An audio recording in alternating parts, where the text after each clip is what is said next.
All right, let's get into it. We're about to unpack something pretty wild. How a simple childhood hobby has morphed into a high-stakes, multi-billion-dollar world, complete with crypto, terrifyingly good fakes, and a huge battle over who owns the future. I mean, for so many of us, this is just pure nostalgia, right?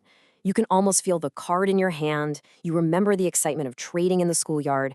It was all just about the game, the fun, the collection. But that nostalgia now has a very, very serious price tag. This is the price that the crazy rare Pikachu Illustrator card recently sold for. Yeah, that's not a hobby. That's a financial asset. So that brings us to the big question we're tackling in this explainer. How on earth did we get from cardboard sleeves in a binder to crypto vaults and million-dollar price tags? Let's break it down. Okay, first up, let's just wrap our heads around the sheer scale of this market. This isn't just about fond memories anymore. It's a financial powerhouse, and it's fueled by some absolutely staggering numbers. See, the whole dynamic has completely flipped. We're not talking about kids anymore. The upcoming 30th anniversary is cranking up the nostalgia for sure, but the data tells a fascinating story. Get this, nearly 1 out of every 5 adults are buying these cards for themselves. And the craziest part?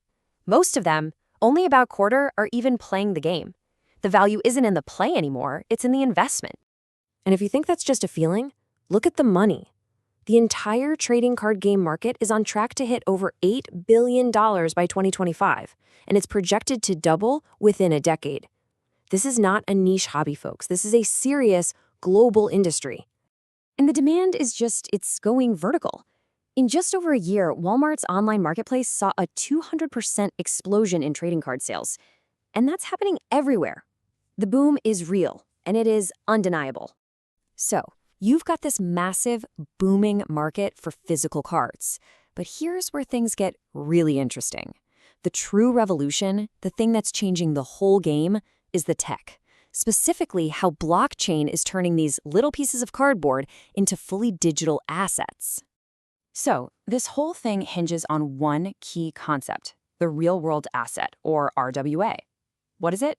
Honestly, the easiest way to think about it is like a digital deed, or a pink slip for your car.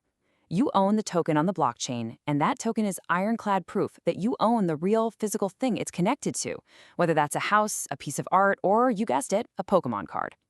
But how does that actually happen? How does a piece of cardboard become a digital stock? Well, it's kind of like a 3-step dance. First, the card gets graded, just like a diamond, to prove it's real and to score its condition. Then, it gets locked away in a super high-security insured vault.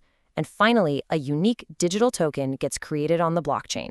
And boom, that token is your card now, and you can trade it instantly with anyone, anywhere in the world. And don't think this is some far-off future tech. It is happening right now, at a massive scale. We're talking over $124 million in transactions for these tokenized cards in just a single month. You've got big players like Courtyard on the Polygon blockchain aiming for mainstream collectors.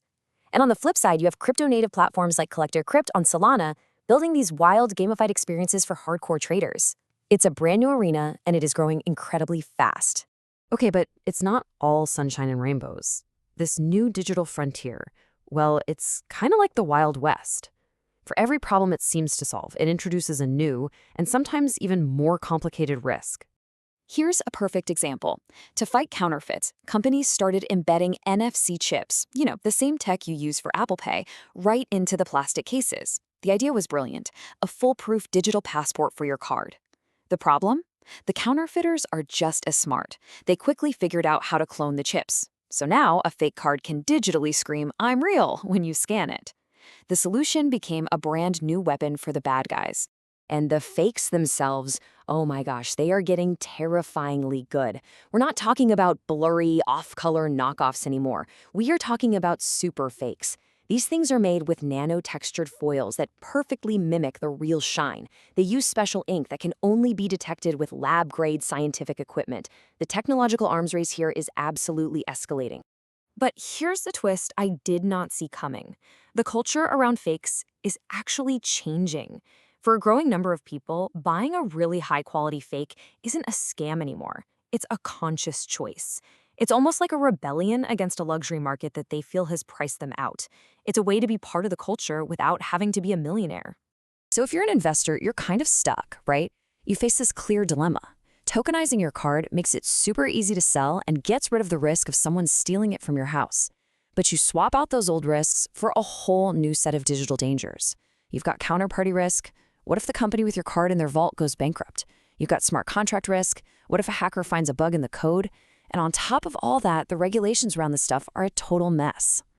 So you've got super fakes, you've got digital risks, you've got these major cultural shifts. But what's the single biggest threat to this whole ecosystem?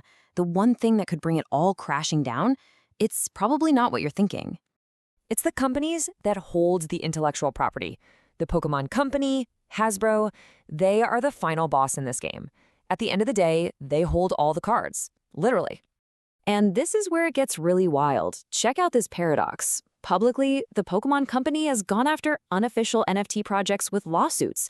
They say they don't approve. But privately, in 2024, they were granted a patent for their own system to trade cards on an NFT platform. They are publicly condemning a market that they are privately getting ready to enter and completely take over.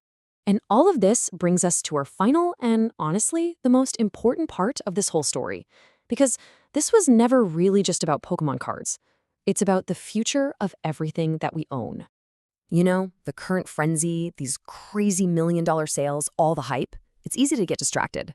But the real opportunity, the true alpha, as investors call it, isn't about getting rich off one digital Charizard. The real move is to zoom out and see the bigger picture.